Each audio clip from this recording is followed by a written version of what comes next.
Bezrat Hashem, la Gemara d'aujourd'hui de Chok l'Israël, c'est la Gemara de Menachot, la page Tzadik Tet Amud Bet 99b. Tanu Rabbanan, Asara Shulchanot Asa Shlomo, Velo Ayu Mesadrim, Ela Ashel Moshe.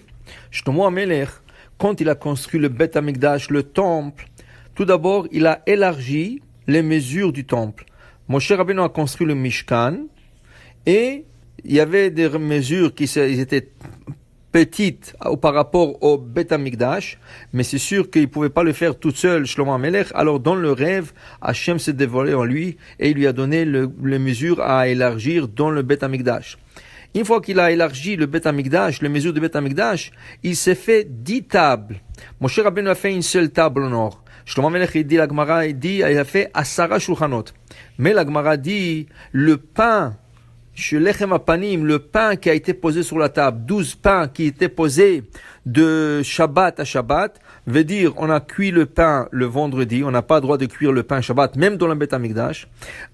Ils ont sorti le pain le vendredi après-midi quand il était prêt et ils l'ont mis sur une table. Et là, le samedi matin, le Kohanim rentrait et prenait le pain, le nouveau pain, et il le plaçait sur la table. Et ce pain restait toute une semaine de un Shabbat à l'autre Shabbat. Et il y avait le miracle que le pain restait chaud. On pouvait voir la fumée qui montait du pain toute la semaine. Ça, c'était un des miracles quand les gens faisaient le pèlerinage pendant les 3 périodes de fête, Pesach, Shavuot et Sukkot. Le Kohanim levait la table pour que les gens à l'extérieur puissent voir comment le pain restait chaud pendant 9 jours. C'était un des 10 miracles quotidiens dans le Bet Hamikdash. Mais la Gemara explique ce matin que le pain était posé que sur la table de Moshe Rabbeinu, que la table qui a fait Moshe dans le temps il a sorti les Hébreux de l'Égypte, mais sur les 9 autres, il n'y avait pas de pain. La Gemara dit, Eser menorot asa Shlomo, 10 candélabres a fait le roi Salomon. Velo ayu madlikim ela beshel Moshe. Mais on a allumé que le candélabre de Moshe Rabbeinu. Okay?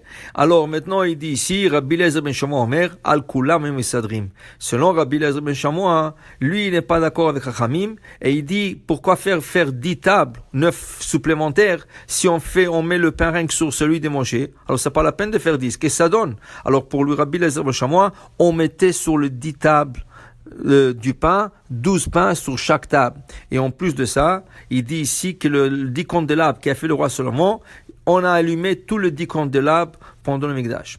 Maintenant, c'est intéressant. Pourquoi vraiment faire ça?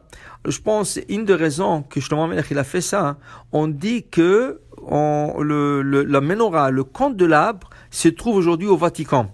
Il y a beaucoup de sources qui montrent comme quoi le candélabre peut-être ne se trouve pas au Vatican. Mais il y en a qui disent qu'ils ont vu le candélabre au Vatican.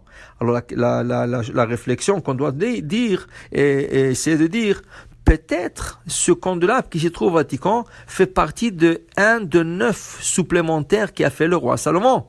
Mais le vrai candélabre, celui qui a fait Moshe Rabbeinu, il se trouve toujours en Israël. On ne sait pas.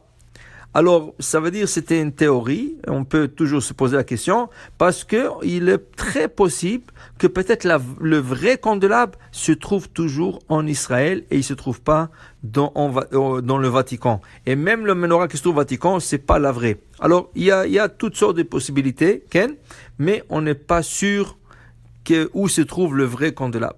Maintenant, la Gemara, elle continue ce matin et elle dit qu'il y avait 3 tables. À l'époque de Moshe Rabbeinu, il y avait 3 tables. La première 2 tables étaient deux qui ont rentré dans le Oulam. Oulam, rappelez-vous, il y avait la cour. Tu rentrais dans le Mishkan, il y avait la cour. Ensuite, de la cour, il y avait la place où il y avait le Mizbeach. Et après, tu rentrais dans une petite bâtisse qui s'appelait le Echal. Alors, la Gemara dit que dans le Echal, il y avait 2 tables à la rentrée à droite. Une table en argent, une table en or. En plus de ça, il y avait la table en or qui a fait Moshe Rabbeinu.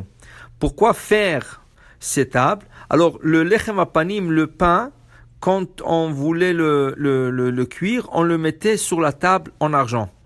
Ensuite, on le faisait cuire. Quand il était cuit le pain, on le sortait, on le mettait sur la table en or. Et le Shabbat, on l'enlevait de la table en or et on le mettait sur la table en or qui a fait Moshe Rabbeinu. Pourquoi? La Gemara dit parce que Ma'alim Bakodesh velo moridim, parce que toujours on essaie de monter dans le niveau de la sainteté, de la Kedusha, et on ne peut pas baisser. Alors on commence par l'argent, et on le passe à une table en or, après que le pain est cuit, et de la table en or, on le passe sur la table en or de Moshe Rabbeinu qui a un plus grand sainteté, et là on a fait monter le pain d'un niveau à l'autre, l'argent à l'or, l'or à or de Moshe Rabbeinu. Alors ça c'est les 3 tables qu'il y avait dans le Echal, qu'on a rangé le pain de le Chamapanim. Baruch Adonai La'olam, Amen ve Amen.